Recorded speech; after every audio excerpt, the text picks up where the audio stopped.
પછી ત્યાંથી આગળ વાત કરીએ કે હાલો દોડમાં તો પાસ થઈ ગયા, અથવા તો માની લો કે 2 લાખથી એવા વધારે છોકરા, હું આજે કહું છું કે 2 લાખથી વધારે છોકરાઓ એવા છે કે જે ઓલરેડી આજે દોડાવો તો દોડી જાય એવા છે, એમાં કઈ વાંધો આવે એવું નથી. 2 લાખથી વધારે છોકરા માની લઈએ કે અત્યારે દોડી જાય એવા છે જ તે. બીજા છોકરા છે ઓકે, એના માટે દોડનું છે. હવે જેને દોડ થઈ જાય છે 2 લાખથી વધારે, એને લેખિત આવ્યું કે ભાઈ અમારે દોડ તો થઈ જાય છે. લેખિતમાં શું? તો લેખિત માટે પહેલા નક્કી કરો કે તમારે જરૂર કેટલા માર્ક્સની છે. જો મોટા ભાગે વિદ્યાર્થીઓ હું જાણું છું ત્યાં સુધી 2017, 2019, 2021, 2024 ઓકે, અને હવે આ 2026 ની જાહેરાત આવી. તો તમારામાંથી કદાચ કોઈ એવું હશે કે 24માં થોડાક માટે રહી ગયું છે, 21માં, 19માં, 17માં એવું હશે, કોઈની 4થી 5મી પરીક્ષા હોઈ શકે છે, કોઈની આ પહેલી પરીક્ષા હશે, કોઈની બીજી હશે, કોઈની ત્રીજી હશે, કોઈની ચોથી ભરતી હશે. તો તમે આગળ કેટલા માર્ક્સ માટે રહી જાઓ છો?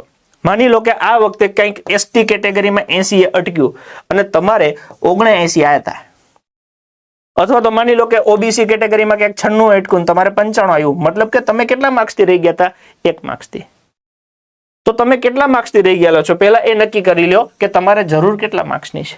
તો શું થાય કે જેટલો ગાળો ઓછો થઈ જાય ને એટલી મહેનત કરવાની મજા આવે. તમને દેખાય કે મારે એટલી કઈ ઝાઝી મહેનત કરવાની જરૂર નથી, મારે તો 2-5 માર્ક્સની મહેનત કરવાની જરૂર છે. કોઈ 5 માર્ક્સથી રહી ગયો, કોઈ 10 માર્ક્સથી, કોઈ 6, 7, 8, 9. તો એ જુઓ તમારે મહેનત કેટલા માર્ક્સની છે, તમારે કેટલા માર્ક્સ ઘટે છે. પછી તમારા કયા વિષય મજબૂત છે ને કયા વિષય તમારે નબળા છે.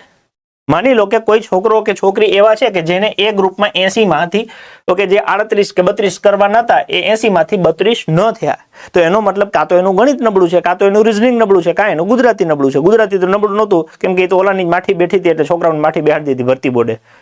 તો ગણિત અને રીઝનિંગ માંથી 2 નબળા હોય તો જ 32 ન થયા હોય. તો તમે એ જુઓ કે તમારા કયા વિષય મજબૂત છે અને કયા વિષય નબળા છે. એમાં અત્યારનો સમય જ્યારે આ રનિંગ આવે છે ત્યાં સુધી 12-1-2 મહિના સુધી તમારા આ નબળા વિષય છે એને તમારે વ્યવસ્થિત તૈયાર કરીને સબળા મજબૂત કરી લેવા પડે. જે વિષય આપના નબળા છે એને તમારે આવનારા 3 મહિનામાં ઓકે, ભલે 3જો મહિનો રનિંગ પતે ત્યાં સુધીમાં તમારે એને મજબૂત કરી લેવા જોઈએ, જો તમારે આ વખતે પાસ થવું હોય તો. બાકી તમારે નાપાસ થવું હોય તો એઝ યુઝ્યુઅલ તમે જે આગળની ભરતીમાં કર્યું છે સેમ કરી નાખો, નાપાસ થઈ જશો.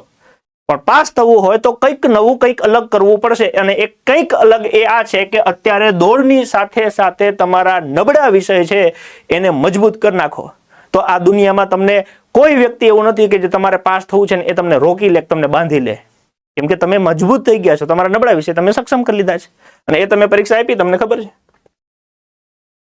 મજબૂત વિષયનું પુનરાવર્તન કરવું જોઈએ, નબળા વિષયમાં ક્યાંથી વધારે માર્ક્સ મળી શકે અને અત્યારે તૈયાર કરવા જોઈએ. માની લો કે જે વિષય તમારા મજબૂત છે એને પુનરાવર્તન કરો. ઉદાહરણ તરીકે કોઈ વ્યક્તિ છે રોજના 8 કલાક આપે છે, તો એ 8 કલાકમાંથી 2 કલાક છે એ આવડતા વિષયને પુનરાવર્તન માટે કાઢે અને બાકીના 6 કલાક છે એ નબળા વિષય માટે.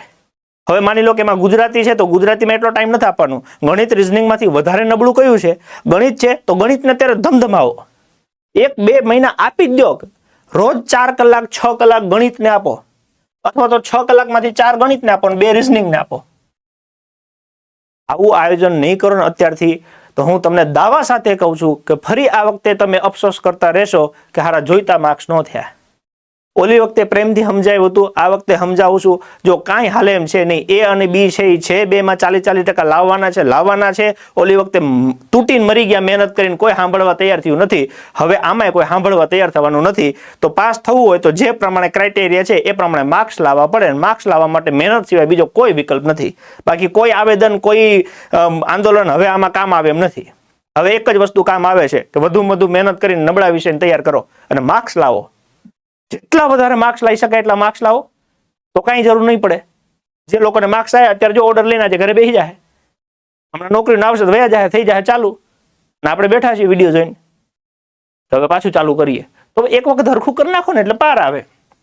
એટલે જે વિષય મજબૂત છે એનું પુનરાવર્તન કરવું, નબળા વિષય છે એમાં વધારે માર્ક્સ ક્યાંથી મેળવી શકાય છે? જે વિષય તમને સૌથી ઓછો આવડતો હોય ને એમાં સૌથી વધારે માર્ક્સ મેળવી શકાય. ગણિત અને રીઝનિંગમાંથી તમે એવું કહો કે રીઝનિંગ થોડું આવડે છે તો એને પૂરું કરી લો. નહીં, પહેલા ગણિત ચાલુ કર. જેમાં તને વધારે તકલીફ છે એમાંથી તમે કરશો તો એ સીધું 5-10 માર્ક્સ વધી શકશે અને વધશે જ.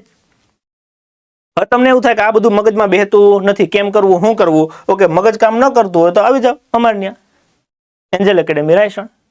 તમે કહો ત્યાં તો આવી જાય, ત્યાં ફી બહુ વધારે થાય છે. એ તો ભાઈ નોકરી તમારે કરવી છે તો પોહાય તો ભરવી પડે, ફરજિયાત નથી.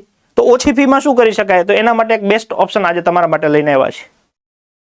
બીજું કે કોણ કોણ પાસ થઈ શકે, કોણ કોણ પાસ થઈ શકે અને પાસ થવા માટે કેટલું જરૂરી છે એની ચર્ચા આગળ કરીએ એ પહેલા એક આ જાહેરાત કરી દઈએ. અત્યારે ફોર્મ ભરાઈ ગયા, ઘણા બધા જૂના વિદ્યાર્થી છે, આપણે 2021માં એપ્લિકેશન લોન્ચ કરી ત્યારથી આપણે આરે જોડાયેલા છે. કોઈ બિચારા એ વખતે પાસ થઈ ગયા હોય, કોઈ રહી ગયા હોય, કોઈ બીજી વખતે ટ્રાય કરી હોય, રહી ગયા હોય કે પાસ થઈ ગયા હોય. માની લો કે એમને હજી એવું થાય કે મારે આ વખતે પણ તે PSI ની આવડી મોટી જાહેરાત આવી છે તો કોન્સ્ટેબલ થઈ ગયો, PSI બનવું છે, અથવા તો જૂના જેટલા પણ વિદ્યાર્થી છે અત્યાર સુધીના તમામ જૂના વિદ્યાર્થીઓને ઓફર આપવાની હતી, પણ એની સાથે નક્કી કર્યું કે ભાઈ આપીએ છીએ તો આખા ગુજરાતને દઈ દઈએ. ગુજરાતના 13 લાખથી વધારે જેમના ફોર્મ ભરાયેલા છે એ ગુજરાતના તમામ વિદ્યાર્થીઓને લાભ આપવા માટે એક સરસ મજાની ઓફર આજથી 3 દિવસ સુધી આપીએ છીએ. ઓકે, 24 તારીખ, 25 તારીખ ને 26 તારીખ આજથી શરૂ થશે. 3 દિવસ સુધી તમે આ ઓફરનો લાભ લઈ શકો છો. શું ઓફર છે? તો કે ઓફરમાં એવું છે કે જો આગલી ભરતીમાં આખો કોર્સ હતો એનો એ જ કોર્સ આખો છે. આગલી ભરતીમાં મેં આખો સિલેબસ ભણાવેલો છે, જ્યાં જરૂર પડી ત્યાં 2-3 મિત્રોનો ઓકે PSI માટે સહારો આપણે લીધેલો છે. તો એ આખો રેકોર્ડેડ કોર્સ, આખો રેકોર્ડેડ કોર્સ પોલીસ કોન્સ્ટેબલ અને PSI ની સંપૂર્ણ તૈયારી, પોલીસ કોન્સ્ટેબલ અને PSI ની સંપૂર્ણ રેકોર્ડેડ કોર્સ છે એ માત્ર 3,333માં ગુજરાતના જેટલા વિદ્યાર્થીઓને જોડાવવું એ જોડાઈ શકે છે. 3 મહિનામાં 3,333. 3 મહિના એટલા માટે રાખ્યા છે કે માની લો કે કોઈને એવી બીક લાગતી હોય કે કદાચ હું દોડમાં નાપાસ થઈશ તો 3 મહિના આપ્યા છે. કોઈને એવું થાય કે દોડની ચિંતા નથી, 6 મહિના કન્ટિન્યુ ખેંચી મારવા છે તો 6 મહિના લાગશે. કેમ કે જો આ 1લો મહિનો, 2જો મહિનો, 3જો મહિનો, 4થો મહિનો, 5મો મહિનો, 6થા મહિનામાં પરીક્ષા આવે એવી શક્યતા છે. તો 6 મહિના તમને મળી રહે. ઓકે, એટલા માટે 3 મહિના અને 6 મહિના 2 ઓપ્શન રાખ્યા છે. જેને એવી બીક લાગતી હોય કે કદાચ મારાથી દોડ નહીં થાય તો 3 મહિના સુધીમાં તૈયારી કરો. જો દોડ થઈ જાય ઓકે તો આગળ કન્ટિન્યુ કરજો. માની લો કે કોઈને એવું થાય કે દોડની ચિંતા નથી, સીધું ચાલુ કરી દેવું છે, તો આ ઓફર તમને 3 દિવસ માટે મળશે. આજથી ચાલુ થશે 3 દિવસ સુધી, એટલે કે 26 તારીખ સુધીમાં તમે આ કોર્સમાં જોડાઈ શકો છો. પછી કોર્સમાં જોડાઈ શકશો, આ ફી નહીં હોય. ઓકે, ફી વધી જશે.